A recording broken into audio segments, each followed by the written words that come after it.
Welcome back to the Beauty Way. We are so excited today, and I'm really excited about this conversation. Today, we have our guest, Rian, who both Kirsty and I met about a month and a half ago at a picnic with some mutual connections and things. And during that time, I had this really very brief but impactful conversation with Rian about some of her journey of health in her naturopathy and then kind of shifting into a slightly evolved model for herself. And I was really excited by the conversation. And due to the fact that Kirsty and I's intention for this particular season of the Beauty Way is all about passion, Rianne fell on my heart to make an invitation to see if she'd like to come and chat about all of the things with us today.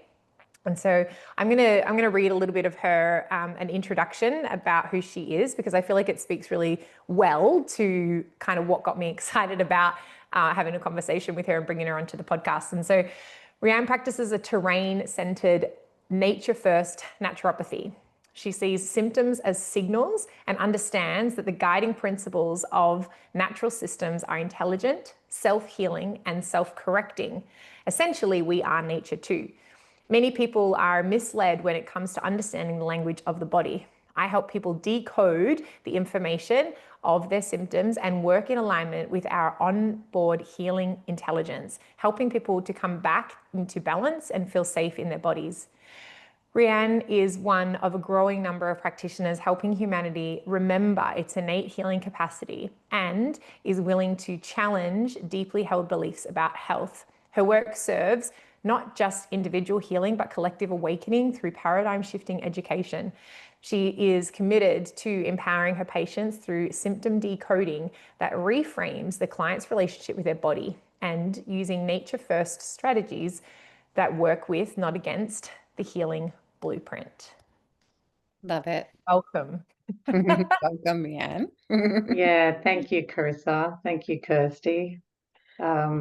Wow, that little intro even got me inspired. It's so good.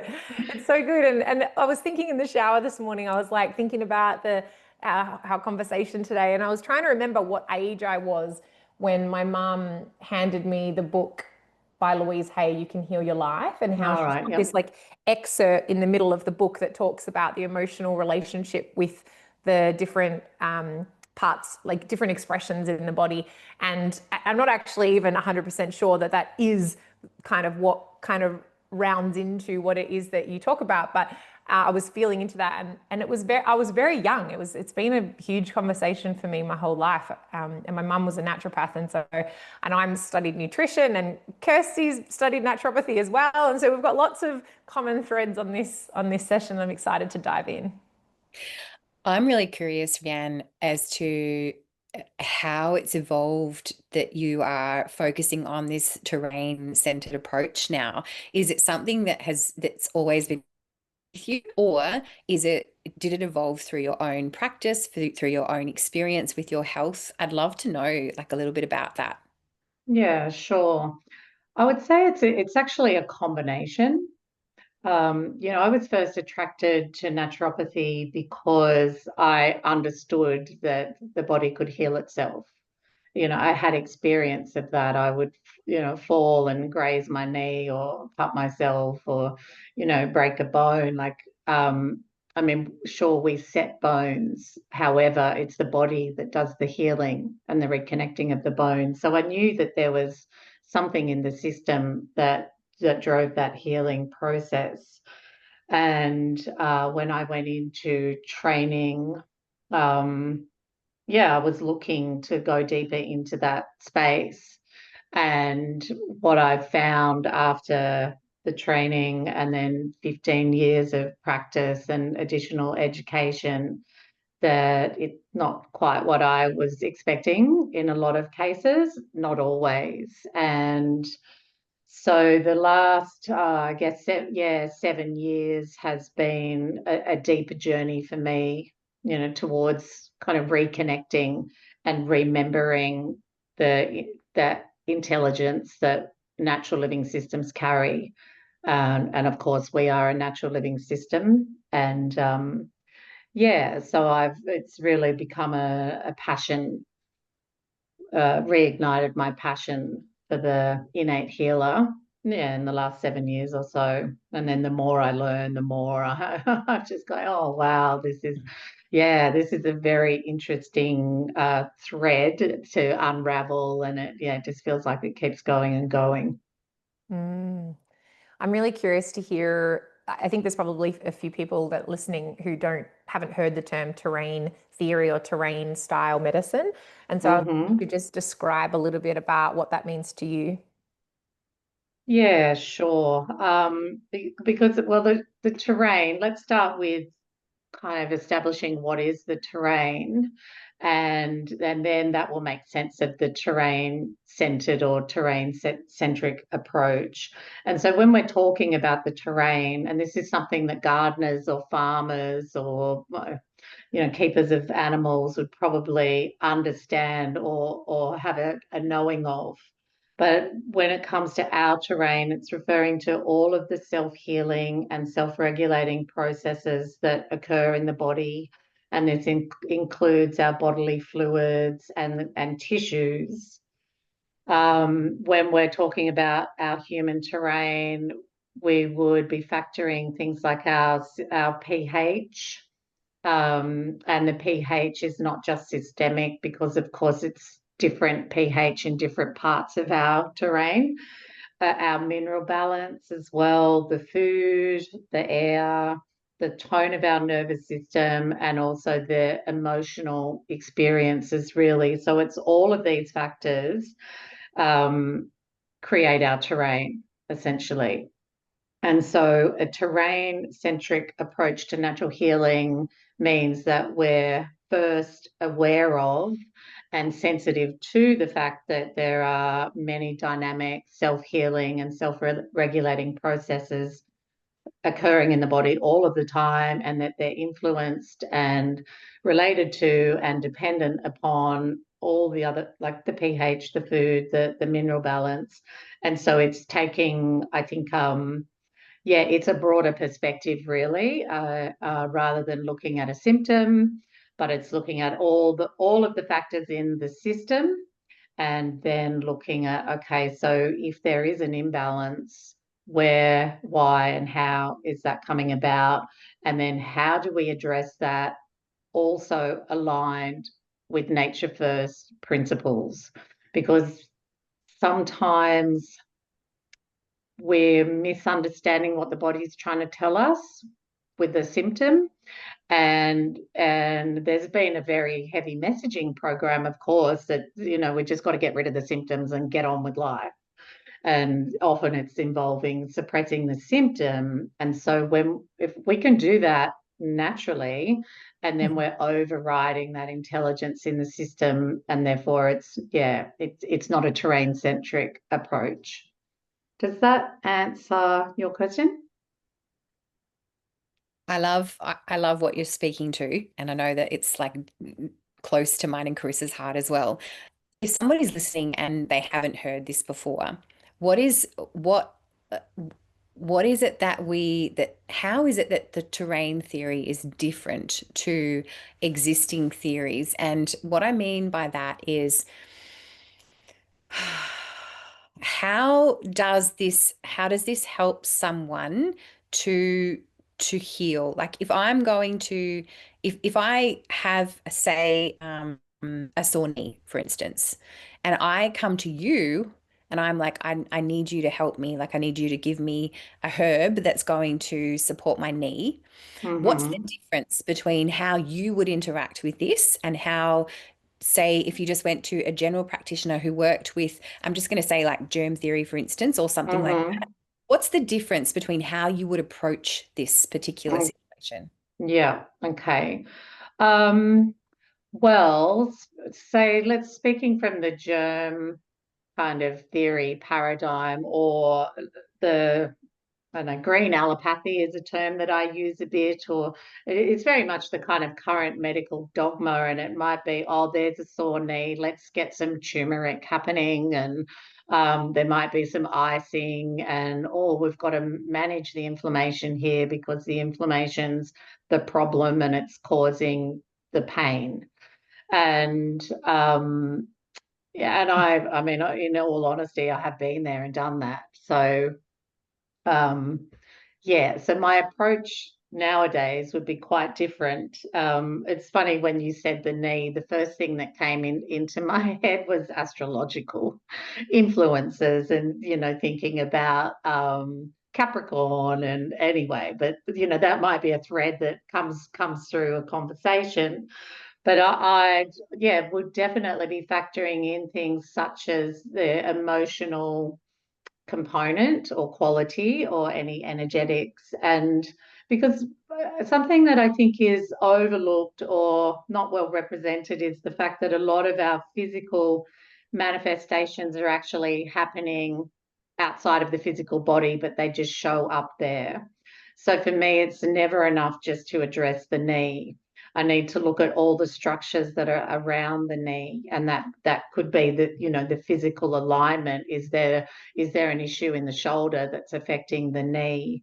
And I'm not a bodywork practitioner, but I have a really expanded awareness of how the structural importance is really relevant in this situation. So, I'd be also considering what is there in perhaps this person's field around emotional, I call it kind of compost really, or the uncomposted emotional material that can show up in the knee as well. And then like looking at this person from an energetic perspective too, because I mean everybody's heard about turmeric, of course, and it can be a fabulous anti-inflammatory, but not for somebody that is hot and dry. So if constitutionally they're hot and dry, then the turmeric is going to aggravate that potentially, so yeah, bringing in the energetic qualities of the person, and then matching the. I use a lot of herbal allies in my treatment approaches. Yeah, so matching along those lines. And so we might do something to support the knee, of course, directly, castor oil packs, or it might be herbal anti-inflammatories.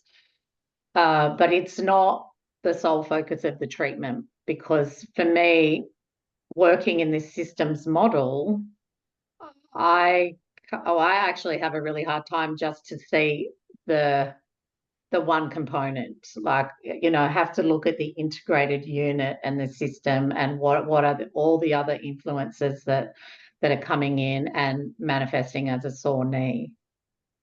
So I don't have a protocol as such, because yeah, everybody is an individual, and we could see 100 people with a sore knee, but they've all got there through different means. So it's about really treating the individual as they present today. Yeah, and going from there. Yeah, amazing.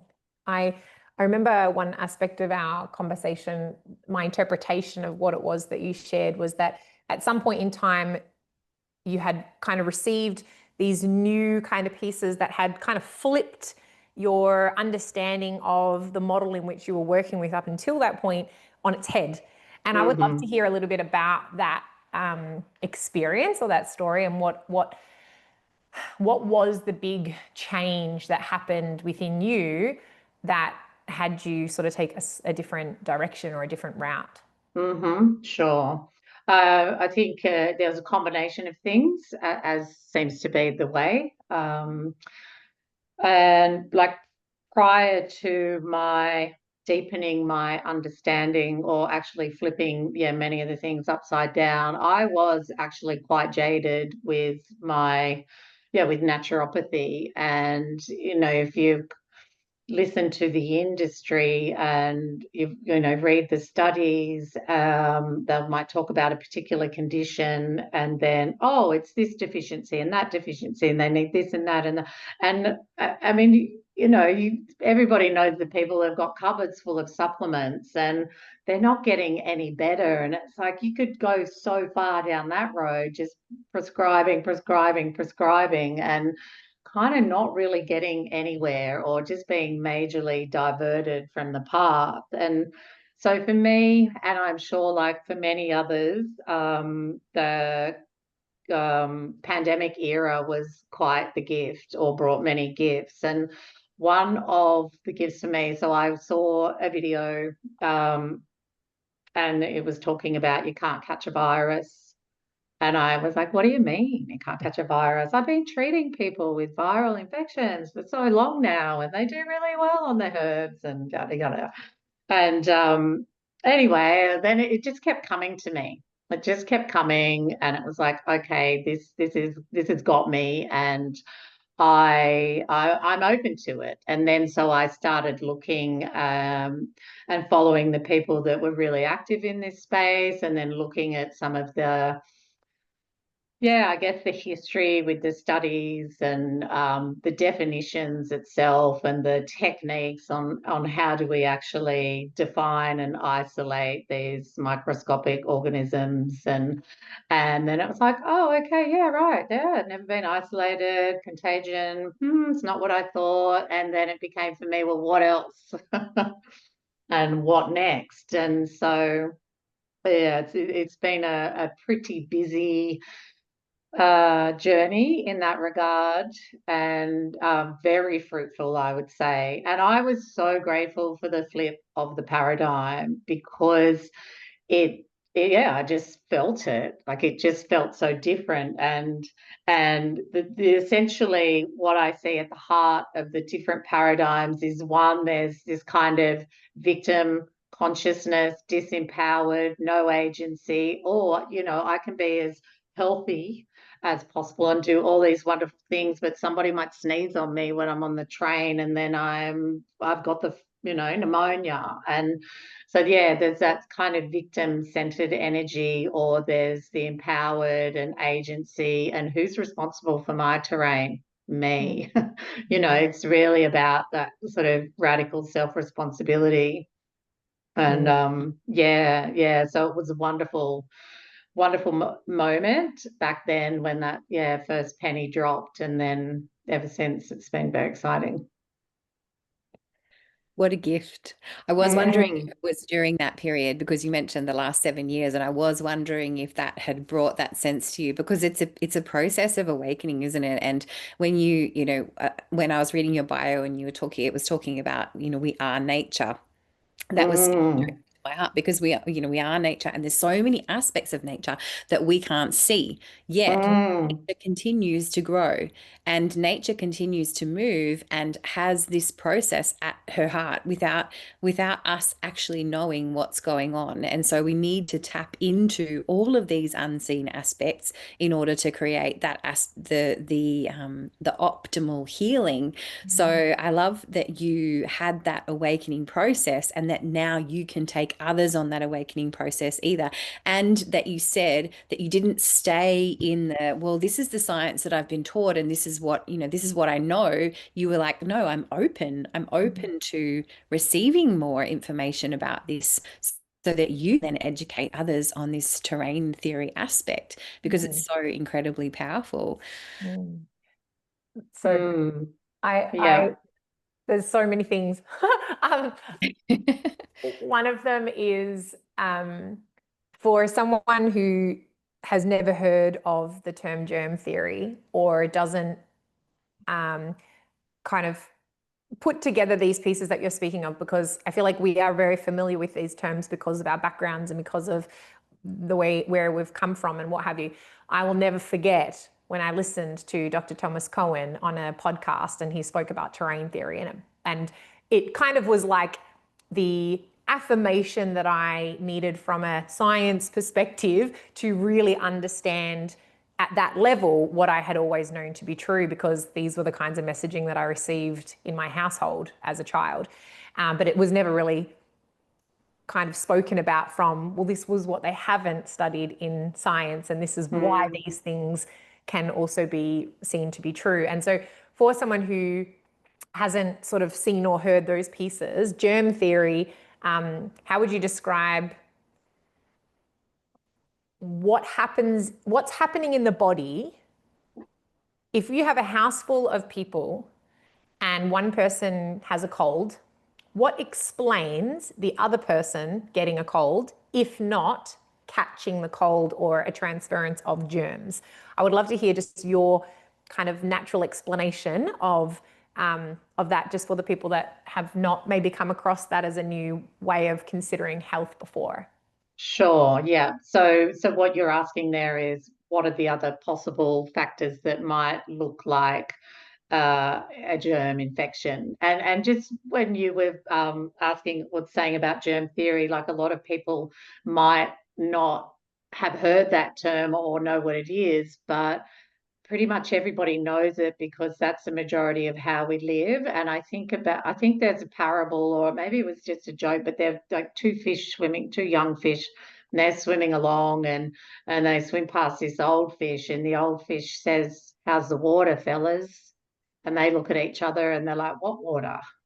And that's germ theory for us. Like it's just so in the collective consciousness, and people, oh yeah, don't come near me, I might catch that, or yeah, somebody coughed on me and now I'm sick, or blah blah blah. So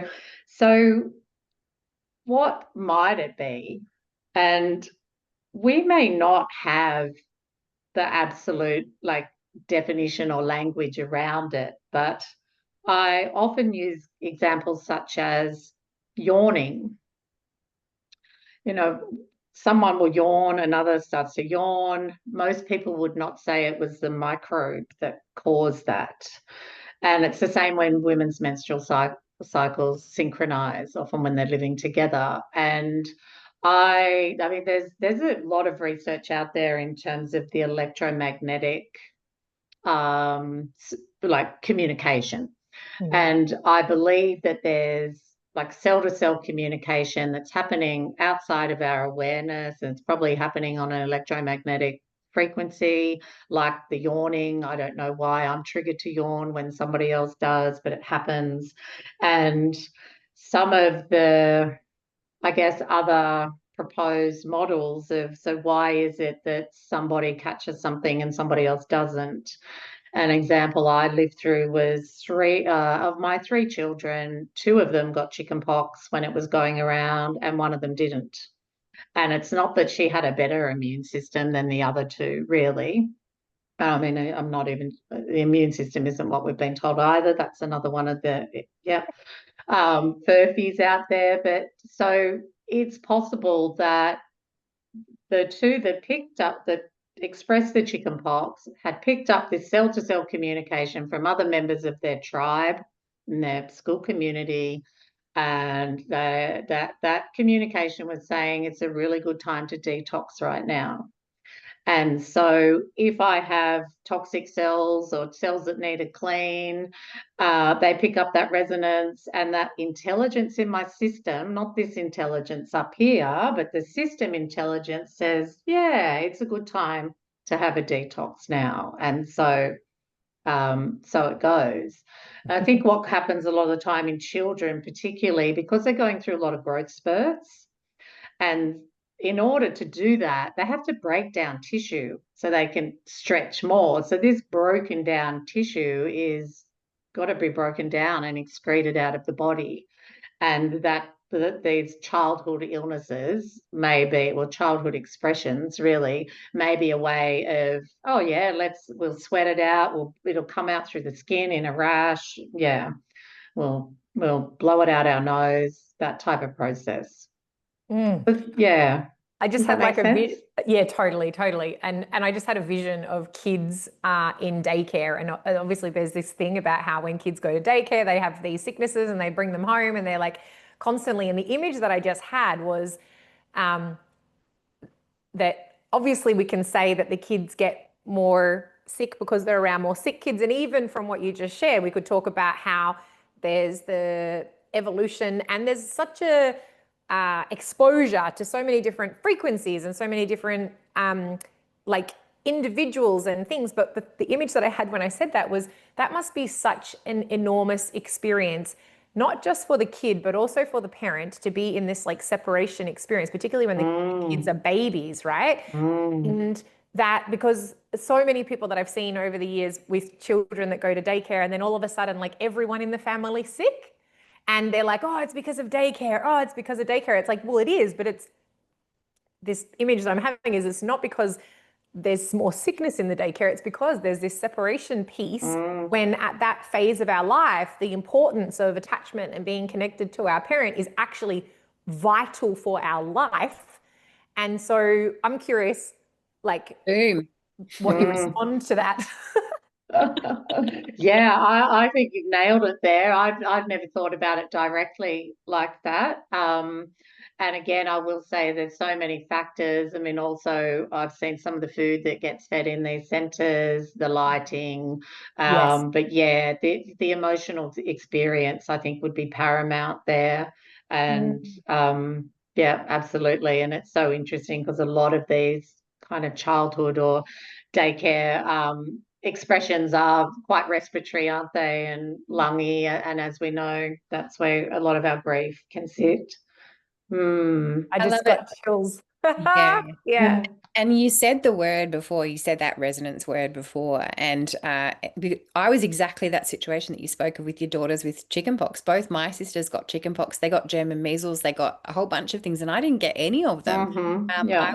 My body was not in resonance in those particular fields. But then when I was 16, I got glandular fever and I got it really badly. My body needed to detox in that way.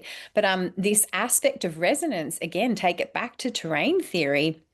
And if you put, and then we can bring sound in. There was so much where I was like, oh, but I want to ask you. We bring sound in. If you've got clocks in a room, the clocks will, if you've got a bunch of clocks, they will go into resonance with one another and they'll start ticking at the same time.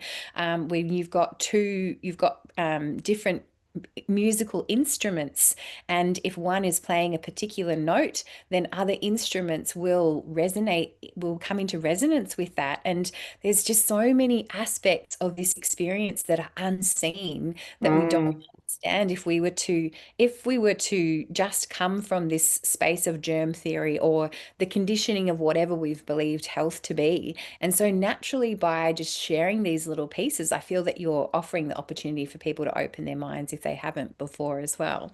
I do have a question that I would love to ask you that you can share is about the immune system. And you spoke about the immune system and what we've been told. I'd love you to share a little bit more about that. Oh, geez, that's a can of worms there.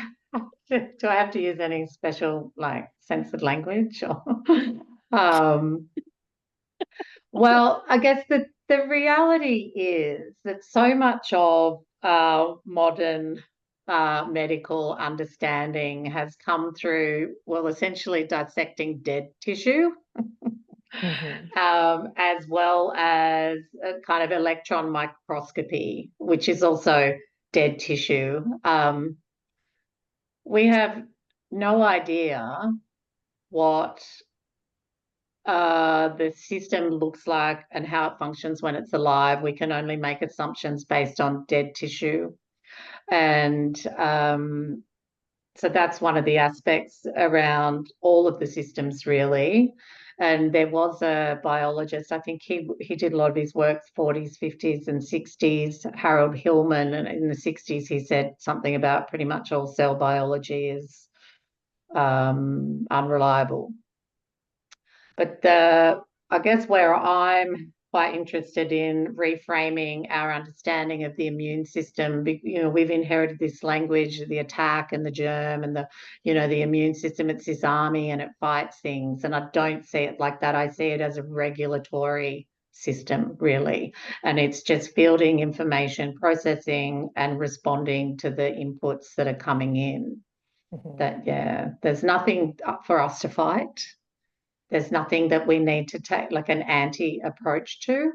There's nothing, everything here is for our highest good. So, and then if there is something, say, that our body does not appreciate, that doesn't serve our body, then the body will go into action and it will start an excretory process, essentially, to regulate and excrete the toxins that are coming in. And if I can just make one other point back to, we're talking about, well, what is it that might, if it's not the germ? So there's another really big important part of this, and it's the environmental influence as well. I mean, it's called a cold because it often happens after like cold weather or cold exposure, and they've known this forever.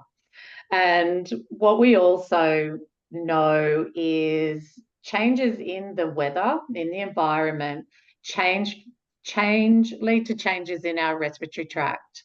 And it's called, there's an airway surface liquid that will be sensitive to changes in the pH, sensitive to particulate matter, humidity. And if things shift quite dramatically, then there'll be an upregulation of mucus. And then if the mucus isn't removed, that will stimulate the production of inflammatory chemicals in the body, if they even exist or whatever they are. And then that will cause a cough reflex. So, the volcanic eruptions that have happened in the past could lead to an epidemic of respiratory issues because people have been breathing in sulfuric acid basically in the atmosphere. So, that's also a very common cause of the seasonal patterns where people are having respiratory symptoms. And this is an interesting note that I came across in my studies.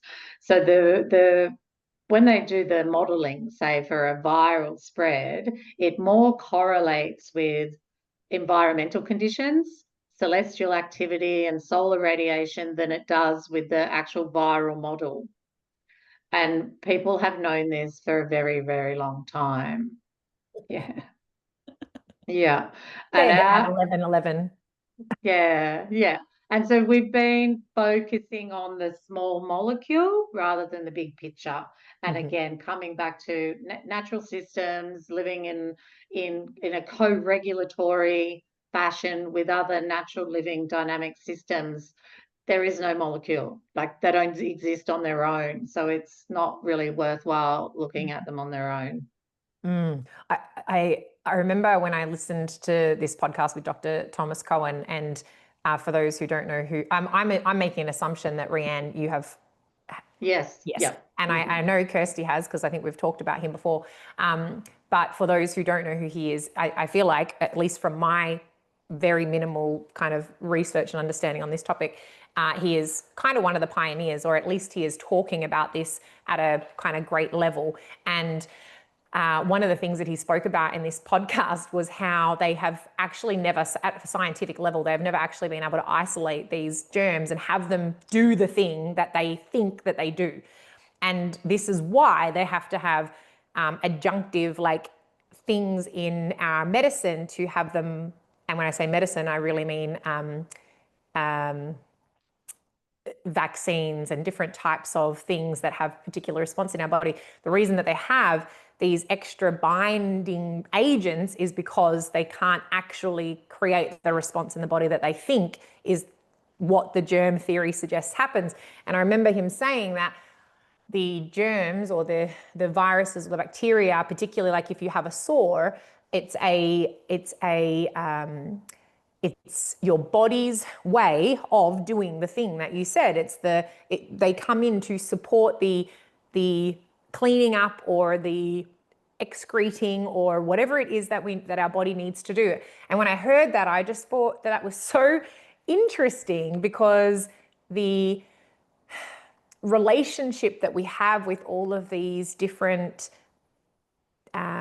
living structures, when we fight them and we go against them, we get to actually reflect on how we fight and go against things in our reality. It's the micro of this macro experience of our reality. And I really encourage people to reflect on, okay, cool, if I feel like I'm unsafe, then of course I'm going to feel like something can hurt me, that there's something else that can impact me.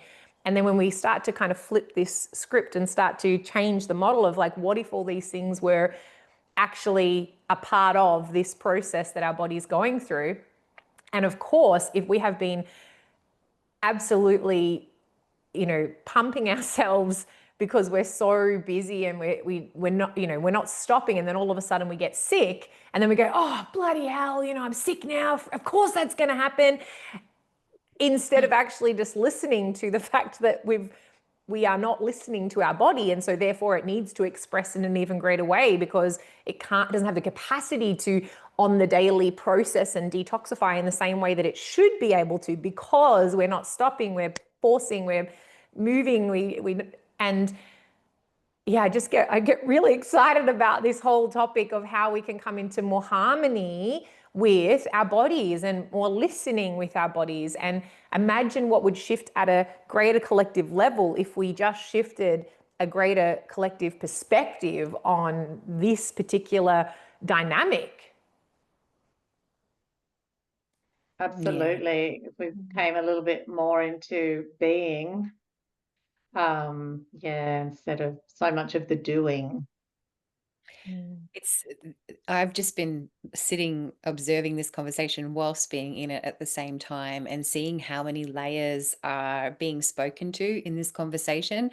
And I know that everyone's going to take away their own piece in this conversation, but the one thing that I want to like really bring to the fore is what you're saying, Rian, is that there's nothing wrong with our bodies when we have a health expression, because if we're to move with terrain theory, we recognize that our body is an extension of our environment and the environment is an extension of our body, and the environment knows exactly what to do to remove something that's not supposed to be there.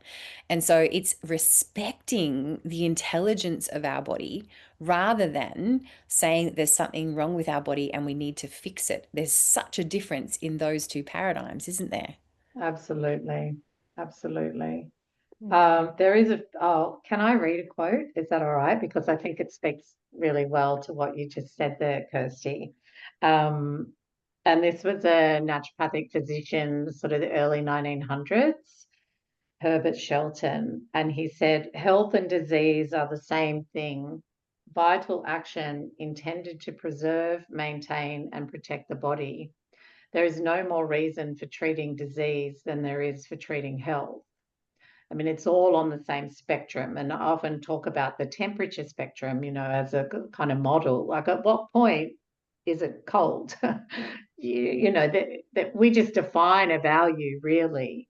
And yeah, health and disease, it's all really on the same spectrum, but and it's very much, yeah, just learning to understand the language of the body, or just changing that initial belief system too, and going, okay, so I have a symptom now. What is this trying to tell me? Because our body doesn't have language. So it can't actually tell us directly in words. So it will, yeah, cause a physical symptom. And, you know, depression sometimes, for example, that is maybe somebody is, you know, there's something in their life that they're not actually tending to. And so the body will try and slow it right down, you know, as a way to get its attention. Look here, look here. Mm. Yeah. Yeah, I feel like one of the most personally impactful things that I have done in the last particularly few years to support with like really anchoring in that relationship is changing the language about how we speak about illness. And Yes. so Yeah. I no longer say I'm sick. And Yeah. the two kind of words that are most used in sort of my circles is that either I'm going through physical upgrades because my body Yeah. is literally upgrading itself, or I'm having a health expression, and that I then get to look at what is being expressed. And for those listening, if you want to make a shift into this kind of embodiment of this understanding of the way that we relate with our environments, is to be really mindful of how we talk about when we are unwell, and how that how those slight changes in the way that we talk about it can actually be supportive to the body's process. Mm. So often when we're talking about the body in times like these, if I'm sick, then I'm simply in saying I'm sick, I'm sending an implication that my body is working against me and that my body is not here to support me to actually do the things that I need to do in order to be most at ease in my body. Dis-ease, it means that my body is not at ease.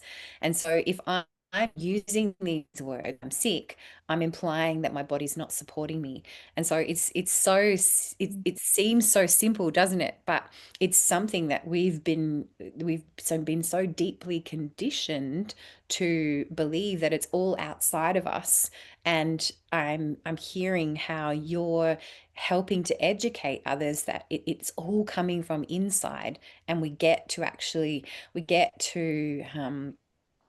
bring it home from this health perspective even more deeply, and recognize that we're the creator of the ease, and we're the creator of the dis-ease, even if that's a little bit confronting at times. Yeah, absolutely. And at the same time, I mean, this sounds a little bit paradoxical, but it's important to understand that the cause is never in the body. Like the cause is always kind of something outside of the body. And so, well, it's not starting in the body, but it might be starting in the mind, or it's starting in the manner of living, really. And something else, like we often think about the physical aspects of our health and our nutrition and our grounding and our, all the different things that we choose. Sometimes we're less aware of the mental toxicity or the mental pollution, and resentment, bitterness, anger, frustration, self-pity that will cause chemical responses or changes in their body that perhaps then we get stuck in the sympathetic nervous system kind of overdrive, which then has a knock-on effect. And well, it's our system out of balance. So yeah, it can be quite nuanced. Totally. Definitely. Yeah. And it's funny, I feel like we've talked about this a little bit on this podcast in different episodes, but it's such a typical like layers of people coming into greater consciousness and awareness of themselves, is that so often we start with the body, and one of the main kind of next things that happens is that we kind of go to the mind. And when we start to understand our thoughts and our feelings from a mental state of how the mental thought impacts the feelings and impacts our health, the impact of how we talk and how internally the thoughts that we have is absolutely enormous. And I was thinking this morning, because I have been doing some extra physical activity at the moment to support some muscular aspects of my body. And what has been going alongside of that has been some slight dietary shifts to really support that action in my body. And I noticed that by having extra focus on that, I'm having stories running in my mind that are not typical in my normal experience. And so typically my relationship with food is very flowful. Like, I don't get caught up about much. There's things that I like and there's things that I don't really like, and I typically stick with what I like, and what feels good in my body is the majority of what I consume. And by having this extra focus of kind of foods that are going to be supportive of this particular training regime that I'm doing at the moment, I've noticed that there's these like, oh no, you can't eat that. And I thought that that's really fascinating, because I typically, before having this extra focus, that's not a way that I would relate with the packet of chips. I'd be like, yum, packet of chips, great. I'm going to sit on the couch and I'm going to have my packet of chips. But with the extra mental piece of it, the impact that that's going to have to, firstly, the chip, and how I'm having this frequency experience with this chip saying, you're not good for me, you're not good. And so therefore, and then the impact that that's going to have by then putting it into my body with the mental thought about the chip, and then my body's reaction to it, because my body's listening to my mind saying, this is not good for me, this is not good for me. And then I put it in my body and I munch it and I put it in my digestive system. My digestive system's like, hang on a second. No, we don't like this. And I was thinking about all of these different aspects and the impactations of that, and how I have always held the belief that it's not the food that I eat that has my. I remember when I studied nutrition, it just landed so heavily that the stress that people have around what they eat is more impactful than the food itself. You could eat a very, very unhealthy diet and have an awesome mindset about that food, and the impact could be minimal. And you could have someone who eats very, very, very, very healthy, stressing about what it is that they're eating all the time and making sure that it's organic and making sure that it's this and da da da da. And the impact of that stress is actually going to have far more impact on the health of that body. And it's just such a fascinating thing to consider how the mind and our thoughts impact our health in that way. It's such a fascinating topic, and like I can feel the passion in this conversation. And I love that you brought in paradox before as well, Rian, because that aspect of like it's in the body, but it's actually not in the body. And because every single one of us is plugged into a consciousness, we're plugged into a collective consciousness. We've got our own individual consciousness, which is what Carissa's just spoken to, but then we're also plugged into this collective consciousness. And if I'm listening to the type of language that is embedding these thoughts of I'm sick and all, and you know, all of the different things that we've already talked about on this podcast, then there's still this part of my mind that believes that this has an effect on my body, which means that it does have an effect on my body. And so the cause has still come from outside of me, and I've taken it, and it's created that level of programming, that coding. Go back to the introduction for you of I help you decode the symptoms. It impacts the coding in our body, which means that we're going to be in resonance with that external belief. Absolutely. And my personal experience of that, I used to get cold sores. And then when I really understood the viruses, I just didn't get them anymore. This is my belief system. It stopped happening.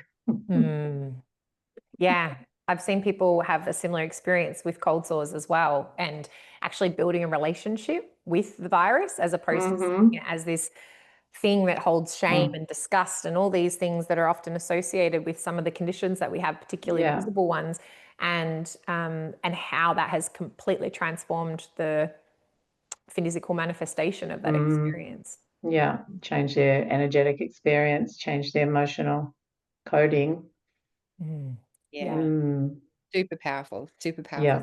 Yeah, I'm Yeah. so glad that you brought this to the fore today. And Yeah. just to also say like that every single person who opens to this way and who educates others in it, we're returning to that. Like this is not new information. It's just science is actually catching up, isn't it?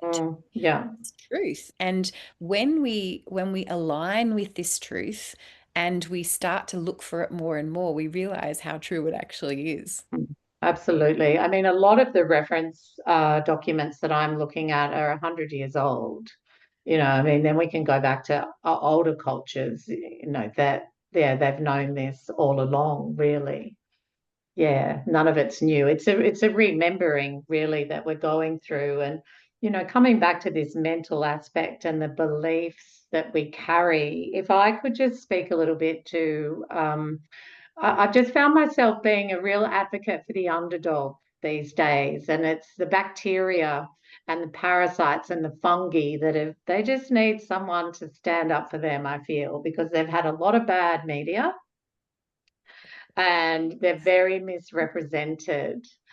And like we just again have to look to nature, walk through the forest and it'll be teeming with all sorts of microorganisms and fungi and what do they do? What are these microorganisms doing? They're nature's cleanup crew. They're bioremediators. They're breaking down dead and decaying tissue and they're returning it back, into the cycle, and it's becoming feed for a new growth cycle.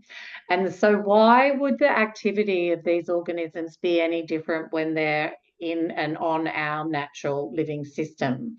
So when people come into me and they say, I want to do a parasite cleanse, I'm like, I'm not your person. Like, I'll treat you, but I'm not attacking the parasites. And once people understand why they have parasites, then that changes their relationship with the parasite, because parasites and fungi in particular, they can absorb huge amounts of heavy metals. And so if there's an overgrowth in a system, it's an indicator that there's a heavy metal burden there. So do something to eliminate the heavy metals, and then the parasites are no longer required in that terrain. And just having to remind people or re-educate people that this is the role of microorganisms. They're the cleanup crew, and they're not out to get us. Mm. It's so funny. I purchased some products last week. They haven't arrived yet. And I was talking to my partner on the phone. She's in Scotland at the moment. And I was talking to her on the phone and I was saying, I bet you after this conversation on Monday, I'm not going to want to take the products. Oh. It's so funny. And this actually leads me to my next question. Where is the line between supporting the body to do the process that it's doing for you versus and this was a mental shift that I had a long time ago on how I can support my body when it is going through a health expression, when I am processing a lot through my physical body. How can I support it as opposed to try and change it or try and fix it or try and make it better? And even the language around, like, I hope you're feeling better, as opposed to actually there's something so powerful in it's not feeling good. And that's actually a good thing because of what my body's doing for me. And that relationship changes as well. Anyway, back to the thing about where do we find that line between the support and otherwise, because I feel like my body has been through more stress than normal in the past 12 months because of some really big changes and shifts that have been happening in my reality. And I'm very consciously aware of lots of different things that I can do to support that, because that's happening irrespective of whether I want it to happen or not. And so therefore I want to be able to support my body to do what it needs to do while simultaneously going through the process that I need to go through as part of the changes. And one of those pieces is that my digestive system has been feeling a bit like it's struggling recently. And so I wanted to do some things to support it. And so I've got some like herbal fiber product to support, like just giving my body some help to like do the process that it absolutely can do on its own. But without the help, it means that there's a little bit more, I don't want to say struggle like it's a bad thing, but like if I saw a friend that was in need, I wouldn't just say, well, you've got this and just leave them. I would still cook them a meal and take it over and clean their house for them, you know? So I'm so curious to hear your perspective on where's the line, and something that we haven't touched on today that may or may not be relevant to the differentiation here of like natural being, I'm not sure of the language that you used before, but nature products versus synthetic products. Oh, right. And what actually is supportive. And that might be two different questions in one, but I'm curious what comes through from that. Yeah, sure. Well, just in response to the sort of first scenario that you mentioned there, and you bought some products, and without even diving into what are the products and what are their ingredients, my first thinking was, well, are we treating the symptom or the cause? And that's both. Yeah, but are we sure of that? Because often the symptom might not, it doesn't show up where the cause is. And okay, let's take magnesium as an example of that, because everybody loves magnesium. So it can make people sleep better, can really help ease some anxiety. It can, help the bowels move a little bit more freely. So if we're coming in with some magnesium, say, to help me sleep at night, but my sleep disturbance is a result of adrenal fatigue or sympathetic nervous system dysregulation, that magnesium might be giving me a night's sleep, but it's overriding the intelligence in my system. It's still just treating the symptoms. So that's one aspect of using, like we can use fabulous herbal allies, but we can use them in an allopathic way just to treat the symptom, not the whole system. So as for where do we draw the line, or where is that line is going, there isn't a line as such, because I guess we're in a spiral, or I don't know where we are, but it's going to be different for everybody. And so again, that one symptom could have 100 different ways to get there. So it's meeting that person, but it's never suppressing. That's the priority here, is never suppressing what the body is trying to do. So in the acute, like it's very clear, isn't it? Say somebody has a fever and a headache and the diarrhea.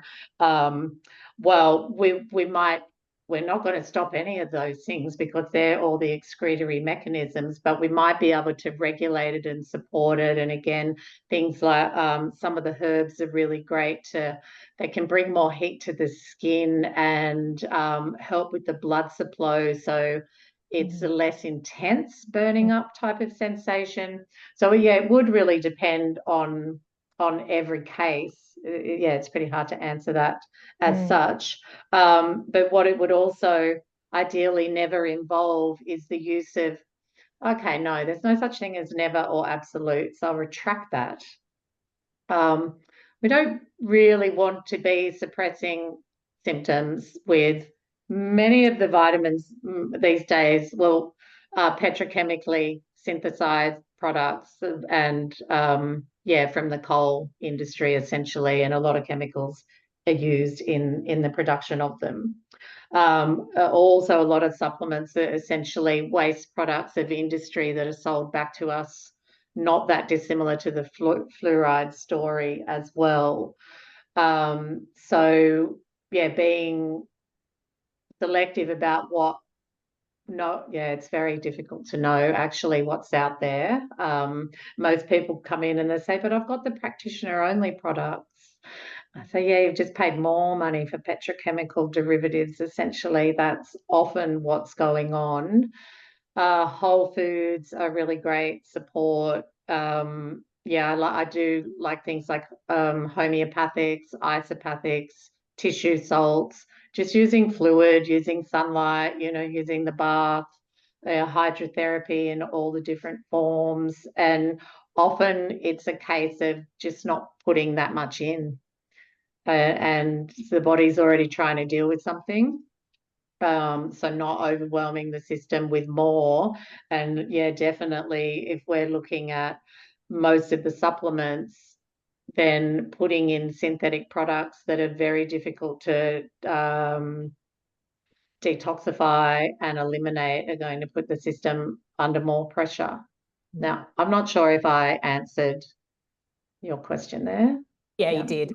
Ultimately, what I received from it is you have to determine, maybe yourself and maybe with the support of another, as to where it's coming from, as to the support that we're giving ourselves, and having an awareness about, am I trying to stop this or am I trying to change it, versus is this truly what my body is asking for and it needs for this process to, and then also being conscious of these things that we typically aren't aware of when it comes to where these products come from and how natural actually are they. Yeah. I mean, at some point along the way, not all of my dispensary, but there's a couple of $1,000s worth of products. I just chuck them in the bin. I thought I can't even give them to anyone I don't like. It's just like I just have to chuck them out. You know what I take away from this part of the conversation specifically is when you were talking was about what is a weed. A weed is a plant that we've decided is in the wrong place, and therefore we decide that it doesn't need to be there anymore. And so this brings in the aspect of choice. It brings in the aspect of taking action to shift a situation. But the thing is, if I just remove the weed and it grows back, I haven't actually worked with the cause. And so then putting into this terrain model that we're talking about, and the things that you've mentioned, Rianne, is that I'm looking at the quality of the soil. I'm looking at the minerals and all of the specific micronutrients that the body needs in order for this weed, because I don't want this weed here anymore. And I get to decide what I want in my body and what I don't want in my body, because it's my body. And so it's about observation, awareness. It's about presence with the body and connecting into how the body's feeling when this particular weed is here. And why is it that I don't want this weed? So that's where my mind went to when you were speaking, just to like simplify it for people, because like there were so many pieces that you spoke to in there, Rianne, that gets people thinking, oh, okay, it could be this, it could be this. Yeah, well, it could be. Mm-hmm. And that's a really great thing that you're actually considering these things in the first place, because it's connecting you to your body and it's getting you to actually go, what does my body need and what is my body doing right now? Mm-hmm. The garden analogy or the weed analogy is perfect, and I use that one quite often. And we can either engage with pulling that weed or poisoning that weed, and then we're often entering kind of a lifelong relationship of we're at war with the weeds. Whereas if we transform the soil, change the terrain, then we have different things that will grow out of that soil, and we're no longer overrun with weeds.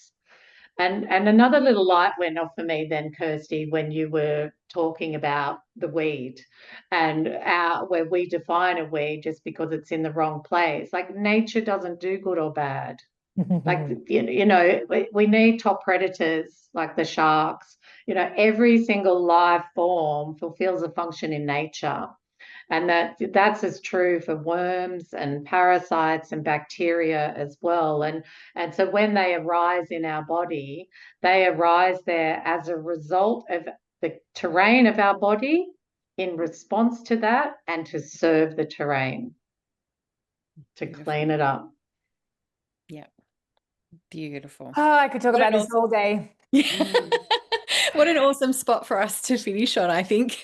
Yeah. We didn't get to talk much about the great vitamin deception, but maybe we could do that another time if there was Maybe we can do any that another time. interest or No, yeah. but I love we finished on advocating for the bad guys. Yeah, the underdogs. And something else I learned about microbes in this journey, they're involved with cloud formation. So they're in the thermals that come up out of the ocean, and without them, we wouldn't get so like they regulate the rainfall, and Wow. some are talking about them as being almost a nervous system network over our like physical realm here, and the communications happening across these microbial networks. And I don't ever want to be at war with I always want to be in right relationship. Not taking an anti-life approach in my day-to-day living, in my healthcare, and yeah. Talk Amazing. about living the beauty way. Yeah. Yeah, True, nice.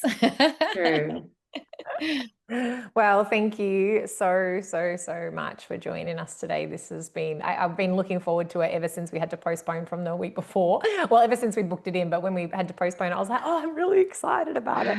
And so thank you so much for joining us today. It's been awesome. Yeah, thank you, Carissa. It's so lovely just to have the opportunity to talk about something that I'm really passionate about talking to people these days. And I think it's so powerful in terms of giving us agency over our own journey. Yeah, And awesome. thanks, Kirsty. Your questions are wonderful. Thanks for joining us. It's been great. Yeah. All right, pleasure.